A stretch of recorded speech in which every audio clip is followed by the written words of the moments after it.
Hi guys, my name is Dr. Katie Saint and this video is about movement and body awareness. So the research on movement for how it benefits our body is huge.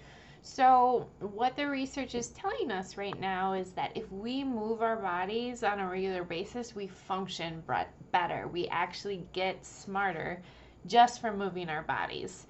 So one study demonstrated a bunch of college students, and half of the participants in this study moved before a test and the other half of the students didn't. The kids who moved significantly scored higher. So what the research is showing about movement is it gets our blood flowing, it releases chemicals into our bodies that helps us regulate our emotions, it helps us focus, it helps us think clearer, it gives us more access to our memory. So it's super, super useful. More research is coming out that a sedentary lifestyle is as dangerous as smoking, and it leads to a lot of health issues. So just getting up and moving our body even a little bit, dancing to a 3-minute song can help us, or taking a short walk around the block, small things like that. So I want to talk through how to teach these skills, how to use them in your everyday life, and how to teach our kids how to increase their awareness with what their body needs. So a really important step that we want to teach to everyone is to kind of listen to our body to figure out, do I need a calming activity? Do I need an energizing activity?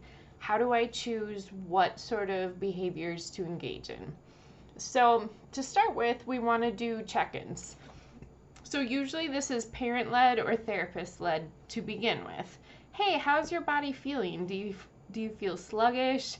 Do you feel depressed? Do you feel like hyper? Like, where are you at?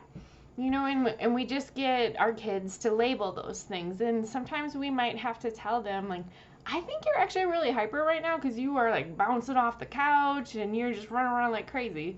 Or, you seem a little down, like you seem like you might feel kind of sluggish right now based on just how you haven't gotten off the couch in a long time and you're talking kind of slow. So you label it for them. You tell them what signs and symptoms you see that make you think that's where their body's at. Once they get really good at identifying this is where my body's at, then we need to move to the next step of, okay, what does my body need? So if I'm really sluggish, if I'm feeling not the greatest, I need to do something active. So I need to get up and move. So take, for example, yesterday, it was negative some degrees and I felt trapped inside. I was feeling a little grumpy and like, So I realized, hey, my body's not feeling good.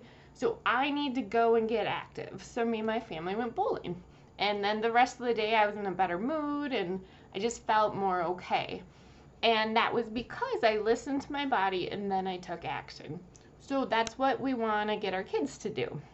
So we're going to need to practice this daily. We're going to need to do these check-ins all the time. And sometimes we're going to need to experiment with them. Like, okay, how are you feeling right now? Let's rate ourselves on a scale of 1 to 10. Now I want you to do jumping jacks and see if that changes how you feel at all. And just get them to reflect. We have to train our brains to notice.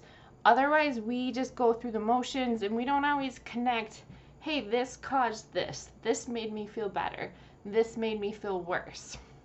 So once we get our kids good at practicing those things, we want to get them into a regular routine of doing this. So maybe your kids are homeschooled or virtual school right now. Sitting all day is hard for adults. So asking our kids to sit and look at a screen all day is a lot to ask.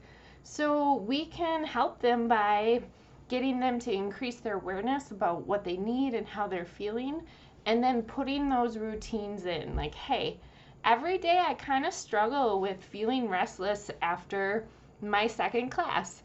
So then I should do a movement break right before that so that I can feel focused and energized and ready to work. So once your kids start to learn their patterns, that gives you information on where you should implement these routines. So As kids get older, this becomes a lot more about emotional regulation too. We can all slip into depression or anxiety if we're not super mindful and proactive about our feelings, about where we're at and what we need. So if we can teach this skill at a young age, our kids are going to get better at taking care of themselves and better at being proactive about their mental health. So sometimes we can do really little things like putting like bands on kids' chairs so they can press against it and kick on these like rubber bands so they have that movement while they're still sitting and attending. Sometimes just running around the house a couple times in between tasks can help. So we can get creative about implementing it into everyday routines. Another thing we can really look at too is looking for activities that are super fun that includes movement. It doesn't have to be going for a run, lifting weights, things like that. Movement can be making a snowman or dancing or playing a really fun game that involves running around and doing different silly things. So we can get creative about finding ways to move our bodies even when it doesn't feel like work or it doesn't feel like, okay, I'm going to sit down and do some exercise now. So when it comes to calming activities, a lot of times we're too low, but sometimes we're too high as well. So that's where we need to look at doing some deep breathing exercises, some relaxation exercises. And this is where your child is going to need to practice their self-awareness, because what calms me down doesn't necessarily calm your child down, and only they can tell you what actually works for them. So you're going to need to experiment with quite a few things, and you're going to need to help them in those beginning stages to identify when they need it and when they should apply it. So, you're going to give them those behavioral symptoms like, hey, it looks like you need to kind of calm your body a little bit. Let's try a few things and you tell me what works. Which one worked best? So some of our kids actually have a journal that they use, and they just rate, this is the tool I used and this is whether or not it worked or not. And so then they can reflect back on it and be like, oh, I used that tool like 5 times and it worked every time, so I forgot about that tool, I should use it again. And so this sort of process really works for any age. It's not just for little kids. Adults can do these things too to increase their self-awareness so that they can take care of themselves. This self-awareness is also going to generalize into social skills.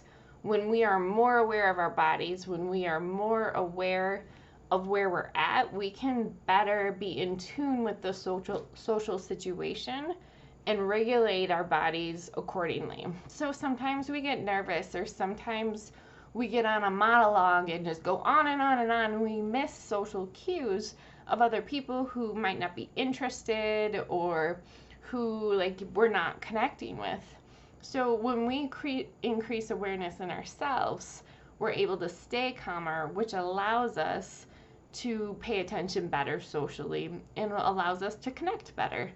So there's a lot of benefits to practicing and working on this skill for ourselves and for our kids. So reach out to your therapy team if you want more ideas or help in practicing this skill. It can really help change someone's life.